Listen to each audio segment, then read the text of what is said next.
տարբերություն եմ ասում, հա, բարձ եմ ասում։ Այսինքն հիմա մեզ տանում են Սպանդանոց, մեր քույրերին, եղբայրներին փորձեցին Արցախով, հիմա մեզ են տանում։ Մենք այդ խոտը ուտում որոճում ենք։ Բարձ եմ ասում։ Այսինքն դու չես հավատում, չես տեսնում վտանգը։ Վտանգը չտեսնող ժողովուրդը մորթվում է։ Վտանգը չտեսնող կենթանին զոհ է։ Նույնիսկ եթե ամենամեծ գիշատիչն է, առյուծը եթե հիվանդ է, ես կենթանական աշխարհով էլի բացատրեմ, մեծ աշխարհում նույն օրենքներն աշխատում։ Առյուծը երիտասարդ հիվանդ է, կամ ծերացել է հիվանդ է, իր բնական վտանգը զգալու լսողությունը, տեսողությունը, հոտառությունը բթացել է, չկա։ Շակալները, շնագալերը եկել են, արդեն իրան ուտում են, ինքը նստած երազում է։ Եկել են մարմնի մասերը կտրտում են, ցավի զգացողությունը նոր իրան ստապեցնում է, ոյ արդեն տանում են, մարմնից մասերը տանում են։ Հիմա մենք նմանվում ենք այն կենթանուն, որը վտանգի զգացողությունը կորցրել է, իսկ ինչով է վտանգի զգացողությունը մեր ժողովրդի իմանալու, բանականությամբ։ Քանի որ բանականությունը բթացել է սնվելով եւ մարմնական հաճույքներով,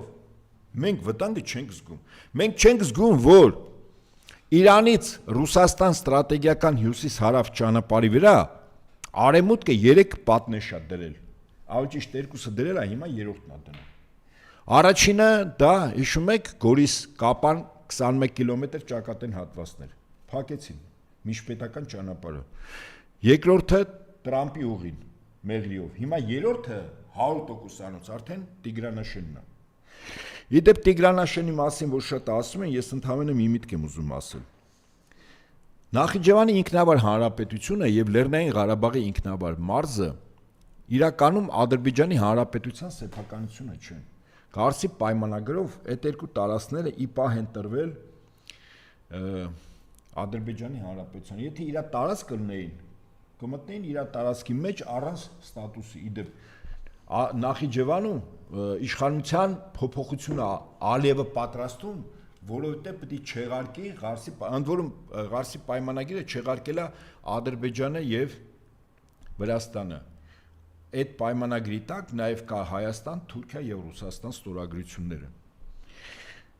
21-ին 1900։ Հիմա ուշադրություն դարձեք, Ղարսի պայմանագրով Նախիջևանի տարածքը այն սահմաններ որ կա, Տիգրանաշենը դա Նախիջևան չի։ Տիգրանաշենը Հայաստանի խորհրդային Հայաստանի Հանրապետության տարածքը։ Եվ սա երբ որ ասում է բանի Ալմաթիի հռչակագրով դա իրենցն է, սուտ ասում, Ալմաթիի հռչակագրով քարտեզ գոյություն չունի։ Կա Նախիջևանի Հանրապետության գծված սահման մի պայմանագրով, երկրորդը չկա, դա Կարսի պայմանագիրն է։ Կարսի պայմանագրով Տիգրանաշենը խորհրդային Հայաստանի տարածքը, ոչ թե Ադրբեջանի։ Ես բարձ եմ ասում, չէ՞։ Սա ինչ վերաբերում է Տիգրանաշենին։ Հիմա Տիգրանաշենը երրորդ արգելքն է։ Դու պատկերացեք 3 արգելք են դրել։ Տրամպի ուղին, ճակատեն 21 կիլոմետր, եւ հիմա երրորդը սա, այսինքն մեզ Իրանից կտրելու, մեզ մասնատելու։ Հիմա մեզ են մասնատում։ Հայաստանը նվաճելու համար երկու մասի են բաժանում։ Առաջին մասը մինչև Արարատնա Երասխ, մյուս մասը Երասխից են կողմ։ Հիմա միայն Սյունիքը չի, Վայքը, Եղեգնաձորը, հետո է գալիս Սյունիք։ Հիմա պատկերացրեք, սա տեսականորեն նայենք, ընդդիմությունը համարժեք կեցված չի դրսևորում։ Այս ամեն ինչը դեմ առնելու եւ այդ տարածքը հանձնում է Ադրբեջանին։ Օրինակ Ադրբեջանը այդ Տիգրանաշենի ամբողջ տարածքով դնում է նախ հələ բազան թողենք։ Այն իր զորքերը բերում է, շարում է, անունել բազա չի, չկա ինքը, չի երևում։ Ուրեմն բերում դնում է սահմանապահ ծառայություն, մաքսային ծառայություն եւ ֆիտոսանիտարական ծառայություն։ Ասում է իմ երկի տարածքն է, ճիշտ է։ Հայաստան դու հիմա քո տարածքով որ ուզում ես գնաս դեպի Վայք Եղեգնաձոր Սյունիք, իմ տարածքով անցնես։ Ինձ պիտի վճարես սա, պիտի վճարես։ Ես պիտի ստուգեմ, թե Հայաստանից Հայաստան ինչա գնում, ինչ են տալիս։ Եվ ուստի այս Տիգրանաշենի խնդիրը շատ կարևոր է։ Իրան էլ ասա։ Հիմա ուշադրություն դարձեք հաջորդ իրողության վրա։ Այն ինչի մասին խոսում է Փաշինյանը, մեկը ես ամբողջությամբ սա կնայեմ, կվելուծեմ, գնահատեմ, վաղը եթե կարող է Ադրբեջանի ժողովրդի զավակներ եկել է Հայաստանի կտորները տա Ադրբեջանի փառավորվի սիրտը ասի Ադրբեջանը մեծացրեցի Հայաստանից ինչքան տարածքներ ու բաներ կար տվեցի նվիրաբերեցի Ադրբեջան։ Հիմա մի հատ կողմնորոշեք ում զավակն է այդ մարդը։ Մատ հայ ժողովուրդ կողմնորոշվեք էլի ում զավակնա, ում հողերնա ում տալիս, ում սիրտնա փառավորում, ումա երջանկացնում, ումա հարստացնում, ում հողերնա տալիս, ում ցորեննա տալիս, ում դիրքերնա տալիս, ում որդիներինա տալիս։ Մի հատ նայեք էլի։ Նայեք, տեսեք ինչա կատարվում։ Եկեղեցու դեմ հարցակվել։ Եկեղեցու դեմ արշավը, խնդրեմ։ Այս կտորն այ որ կարդակ ու կամ ուզում եք ես մեջ բերեմ, չգիտեմ, եկեղեցու հետ կապված ինչ է հայտարարել։ Մարիամ ինձ էլ ուղարկի, այս ես կարող եմ հիմա ընթերցել, քանի որ նոր է այս ամեն ինչը, պարոն Նահապետյանն էլ չի հասցրել, բայց խոստացավ վաղը 11-ին մենք կետարկետ խոսի կանդրադառնա պարոն Նահապետյան։ Եկեղեցու դեմ արշավ հայտարարած Նիկոլ Փաշինյանը շարունակում է նեղվել, որ պատարակների ժամանակ աղոթք է հնչում Արցախի համար։ Պատկերացնում եք։ Հիմա հասկացաք ինչի է հարցակվել։ Սրանով ըստ նրա եկեղեցին դարձնում է պատերազմի քարոզչության ինստիտուտ։ Լսում եք։ Ուրեմն եթե հանկարծ վաղը մեկը տասի Արցախ, ուրեմն պատերազմ ես ուզում։ Սյունիքի դիրքեր, պատերազմ ես ուզում։ Տավուշի հողեր, պատերազմ ես ուզում։ Ջերմուկի բարձունքներ, պատերազմ ես ուզում։ Գեղարքունիքի հարթավայրի հետ հանձնած տարածքներ, պատերազմ ես ուզում։ Ուրեմն եթե դու հանկարծ դրա մասին խոսես, ել չեմ ասում, որ հանկարծ որևէ մեկը համարցակվի իր պատմական հայրենիքի մասին, ասենք ես իմ պապերի հողու ջրից, Սասունից ու Մշից խոսեմ, ուրեմն ես պատերազմ եմ ուզում, որտեվ ասել եմ իմ պապերը սասունցիներ ու մշեցիներ են։ Ձերը չգիտեմ որտեղից, եթե ասեք, եթե կորցրած հայրենիք ունեք, մեծ հայրենիք ունեմ, պատերազմ եք ուզում։ Սա մեկն է մայրս Մուշից, արմատները հայրս Վանից։ Հենց հիմա պատերազմ ուզեց պարոն Նահապետյանը, հենց հիմա, ես էլ։ Մենք պատերազմի ուժեր ենք, որտեվ ասում ենք նարադուքոնը որտեղից են։ Հա, դե դու ընդհանրապես պատերազմ ես ուզում, դու ընդհանրապես պատերազմի ուժի ներկայացուցիչ ես։ Սա մեկն է այն պատճառներից, թե ինչու պետք է եկեղեցու պետը Ինչ ասում։ Եկեղեցու պետը։ Հա, պետը այնքան։ Պետը։ Հա։ Հայտարարություն, ես Աստված ունեցողը ոնց կարող ասենց բան ասի։ Ոնց կարող է, եթե մարդը Ոնց ինքը վեհապար հայրապետին աղանդավոր չլինի։ Անժելա ինքը վեհապար հայրապետին կարգալուց արել։ Երբ որ ասում են դե վեհապար մի վարքյան, վեհապար հայրապետը կարգալուց արել, ոմն մեկին ոնց, ասում է կարգալույց արված անձը, ոնց կարա կարգալույց անի։ Ինքն է, դու արել։ Ինքն է որոշել։ Հիմա ինչա, Աստվածա, ինչա պետք է հանգիստ կոչվի։ Փաշինյանը հանձնարարել է զեկույց պատրաստել եկեղեցու։ Ինչ խորը համակարգային ճգնաժամ կա։ Ուրեմն երկերը հանձնելա պատերազմ։ Մի հատ զեկույց չկա, ամեն օր դիակ են բերում բանակիցան։ Այդ զեկույցի մասին չի խոսում։ Տենդերից կրակում են մահանում են, թե ինքնասպանություն է, այսքան տարածք է տվել, 150,000 անտեր ու դուս գցած է, այսքան տարածքներ հանձնել, զեկույց չի խոսում։ Ասում է, հենց հիմա աղանդավորները այնտեղ ժողովներ ու համաժողովներ են անում, հազարավոր աղանդավորներ կերել են մեր երկիրը, կերել են Հայաստանը։ Դրա մասին մի հատ չի ասում զեկույց, որ անվտանգության խնդիր է։ Եկել են Եհովաներն ու մորմոններն ու զիբիլները, այս բառերն էլ ասում են, որովհետև տականքն են։ Ինչ ասես հայ առաքելական եկեղեցու դեմ ասում եք։ Հիմա մեկը ասել նարային, այն ինչ էին ասել աղանդավորների դեմ, քրքրում էին падգամավորներին հայ եվրոպական բաներում, պարլամենտներում, թե ոնց կարող եք աղանդավորներին բան ասեք։ Ծրտուն չկա, չէ՞ դրանցից։ Եկեղեցին դրել են մաս-մասենան Փաշինյանը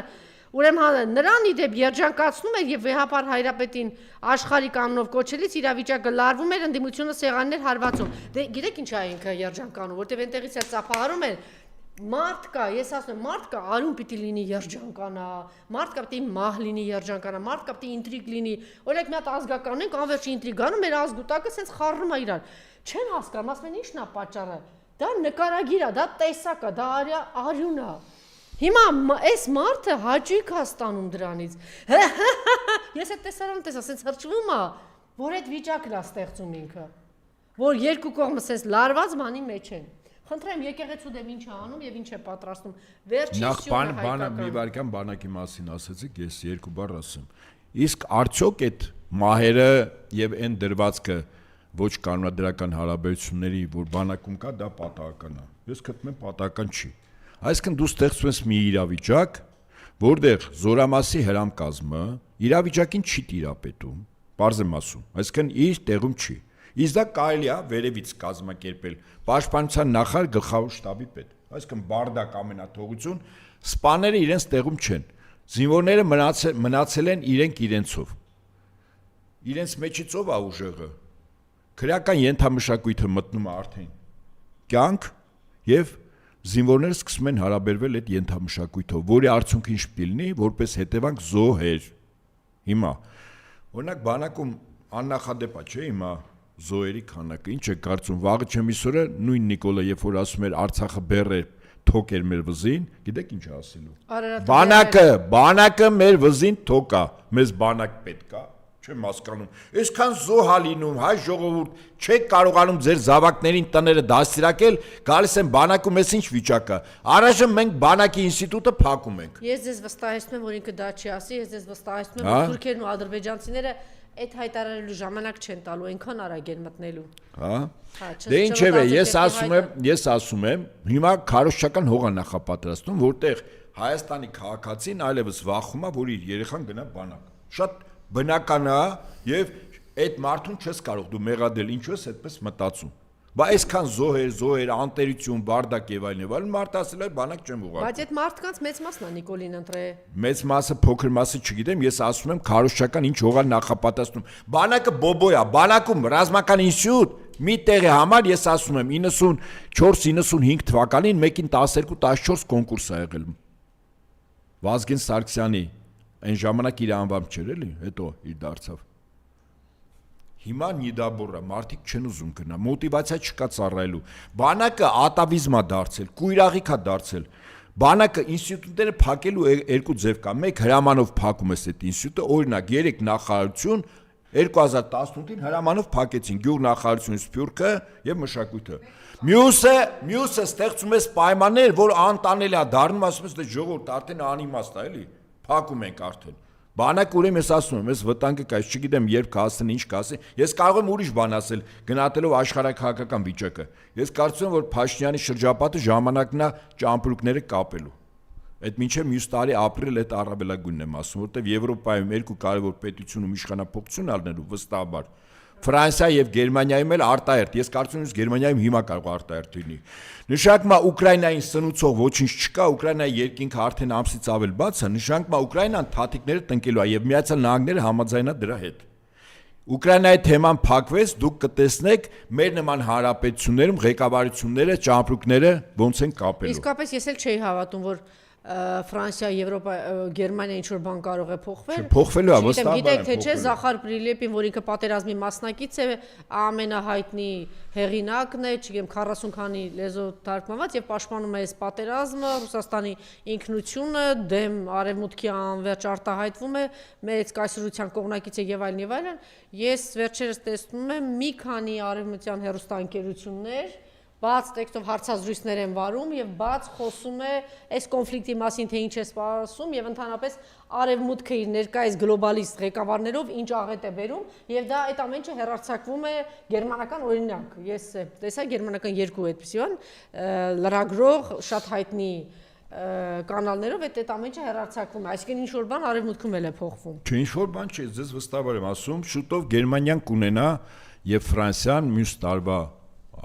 առաջին կեսերին ունենալու են երկու կին առաջնորդներ, երկուսն էլ կին են։ Ընդ որում, երբ որ ես լսում եի այլընտրանք Գերմանիայի համար կուսակցության առաջնորդ տիկինը, երբ խոսում էր, ինձ թվաց, թե ազգությամբ մի ռուս կին է խոսում, ուղղակի գերմաները։ Ուկրաինայի արևմուտքի եւ այն ավերի, որ բերվում է։ Այդ Շոլցին ամեն ակնթարթ մցնում էր բանի մեջ, այն կեղտաջրի մեջ հանում էր։ Ասում էր քո արածը սա է իմ ժողովրդի համար, մեր երկրի համար եւ փաստարկված էր ասում։ Երկու անգամ վարկանիշ ավելի բարձր է, քան գործող վարչապետինը, կանցլերի։ Եվ այստեղից հետևություն 7 տարի հետևում չի եւ բնականաբար այստեղ process-ները ինչու են արագացնում։ Իդեպ ասեմ հիմա մի պատմական զուգահեռ տանեմ, որ մեզ համար պարզ լինի, ինչու է Փաշինյանը իբր ձերվոտանգ է, Փաշինյանը ձերվոչինգ է։ Ձերվոտանգ է Փաշինյանի տերերը։ Հիմա զուգահեռ եմ բերում 1918-1920 թվեր։ Ուրեմն 1918-ին, երբ բոլշևիկները իշխանություն վերցրեցին Ռուսաստանում, վիճակը շատ